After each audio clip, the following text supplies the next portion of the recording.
Welcome back to mathematics by Bhagyalakshmi YouTube channel. So ఈరోజు క్లాస్లో అయితే వైష్ణవ ఆగమాలకి సంబంధించి కొన్ని ఇంపార్టెంట్ క్వశ్చన్స్ మీద వీడియో చేయబోతున్నామండి. ఆల్రెడీ నేను ఒకటి అప్లోడ్ చేశాము, ఎవరైనా చూడని వాళ్ళు ఉంటే చూడండి. సో లేట్ చేయకుండా మనమైతే కాన్సెప్ట్లోకి వెళ్ళిపోదాం. మొదటి ప్రశ్న, వైఖానస ఆగమం ప్రకారం భగవంతుడిని ఏ రూపంలో పూజిస్తారు? వైఖానస ఆగమం ప్రకారం భగవంతుడిని ఏ రూపంలో పూజిస్తారు? ఆప్షన్ ఏ నిరాకార రూపంలో, ఆప్షన్ బి సకల నిష్కల, ఆప్షన్ సి కేవలం విగ్రహ రూపంలో, ఆప్షన్ డి ఏది కాదు. దీనికి సరైన సమాధానం option B. Option B. Vaikhanasam భగవంతుడిని నీటిలో ఉండే నెయ్యిలా, నిష్కల మరియు అగ్నిలో ఉండే సెగలా భావిస్తారు. తర్వాత ప్రశ్న, రామానుజాచార్యులు ఏ ఆగమ వ్యాప్తికి ఎంతో కృషి చేశారు? వెరీ వెరీ ఇంపార్టెంట్ క్వశ్చన్ అండి.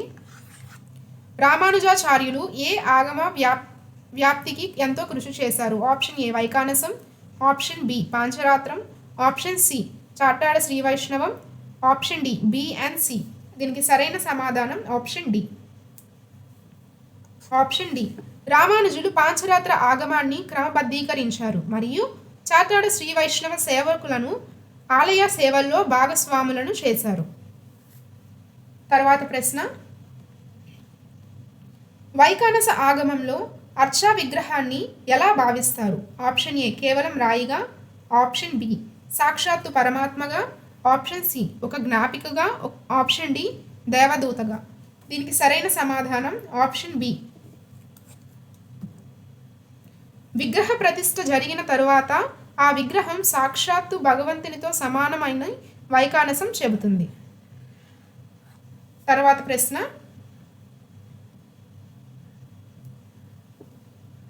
ఆలయ కుంభాభిషేకం అంటే సంప్రోక్షణ ఎన్ని సంవత్సరాలకు ఒకసారి నిర్వహించాలని ఆగమ శాస్త్రాలు చెబుతున్నాయి?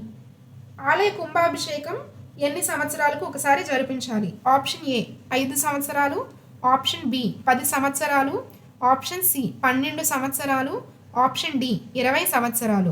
దీనికి సరైన సమాధానం ఆప్షన్ సి 12 సంవత్సరాలు.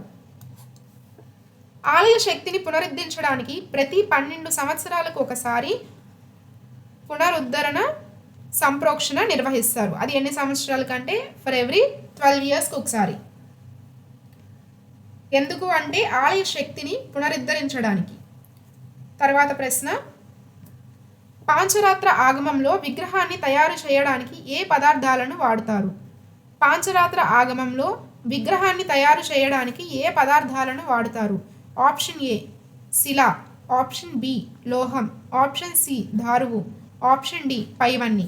దీనికి సరైన సమాధానం ఆప్షన్ డి పైవన్ని. ఆగమ శాస్త్రాల ప్రకారం రాయి, బంగారం, వెండి, రాగి లేదా పవిత్రమైన చెక్కతో విగ్రహాలను తయారు చేయవచ్చు. తర్వాత ప్రశ్న, వైఖానస ఆగమంలో నిత్యోత్సవం అంటే ఏమిటి? నిత్యోత్సవం అంటే ఏమిటి?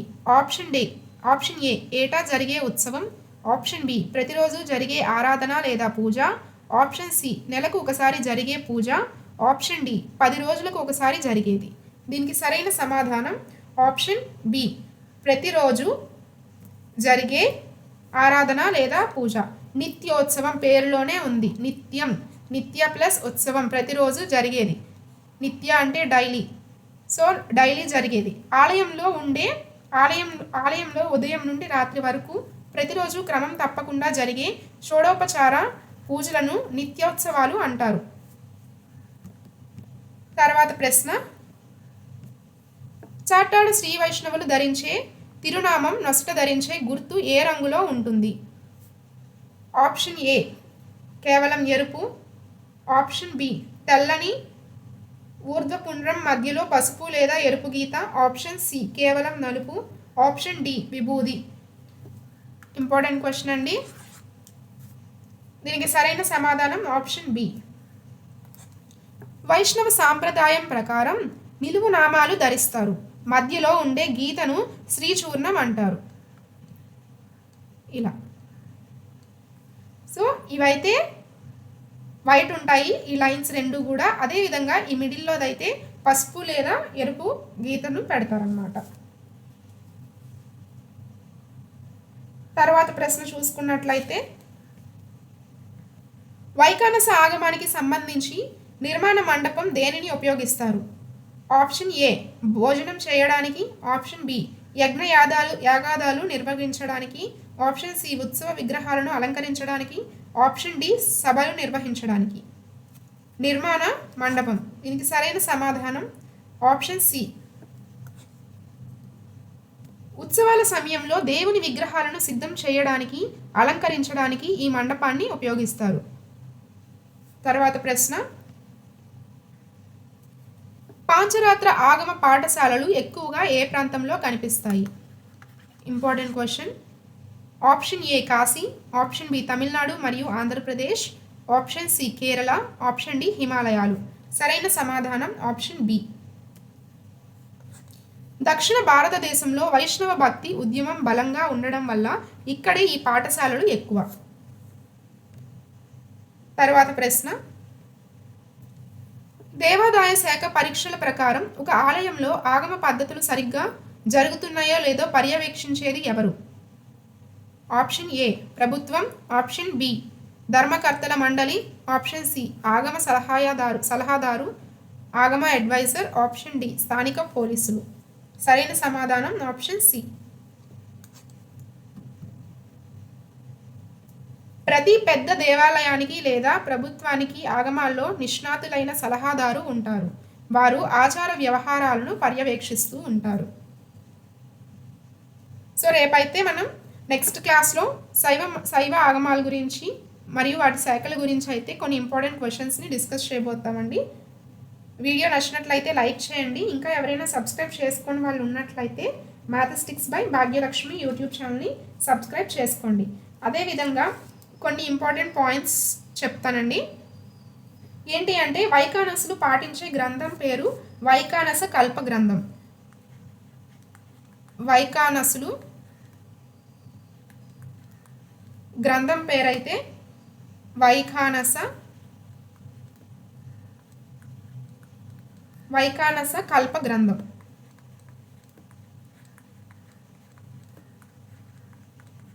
ఇదొకటి ఇంపార్టెంట్ పాయింట్. అదేవిధంగా మనకి చూసుకున్నట్లయితే విగ్రహాలు మొత్తం 5 రకాలుగా ఉంటాయి. వైఖానస ఆగమంలో విగ్రహాలు 5 రకాలుగా ఉంటాయి. ఒకటి ధ్రువ బేరం, అలానే రెండవది చూసుకున్నట్లయితే కౌతుక బేరం, అంటే అర్చన చేసే విగ్రహాన్ని కౌతుక అంటారు. ధ్రువ అంటే మూల విరాట్టు. అలానే మూడవది చూసుకున్నట్లయితే స్వప్న బేరం, అలానే నాలుగవది ఉత్సవ బేరం, ఐదవది చూసుకున్నట్లయితే బలిబేరం. ఈ బలిబేరం అంటే దేవతలకు భోజనం పెట్టేందుకు వాడే విగ్రహాన్ని బలిబేరం అంటారు. అలానే ఉత్సవం అంటే ఉత్సవానికి వాడే విగ్రహాన్ని ఉత్సవ విగ్రహం అంటారు. స్వప్న బేరం అంటే స్నానం చేసే విగ్రహాన్ని స్వప్న బేరం అంటారు. కౌతుకం అంటే అర్చన చేసే విగ్రహం. అదేవిధంగా ధ్రువ బేరం అంటే మూల విరాట్. ఇలా 5 రకాలుగా ఉంటాయి విగ్రహాలు. ఇంకా ఎవరైనా సబ్స్క్రైబ్ చేసుకుని వాళ్ళు ఉన్నట్లయితే మ్యాథమెటిక్స్ బై భాగ్యలక్ష్మి యూట్యూబ్ ఛానల్ని సబ్స్క్రైబ్ చేసుకోండి. Thank you.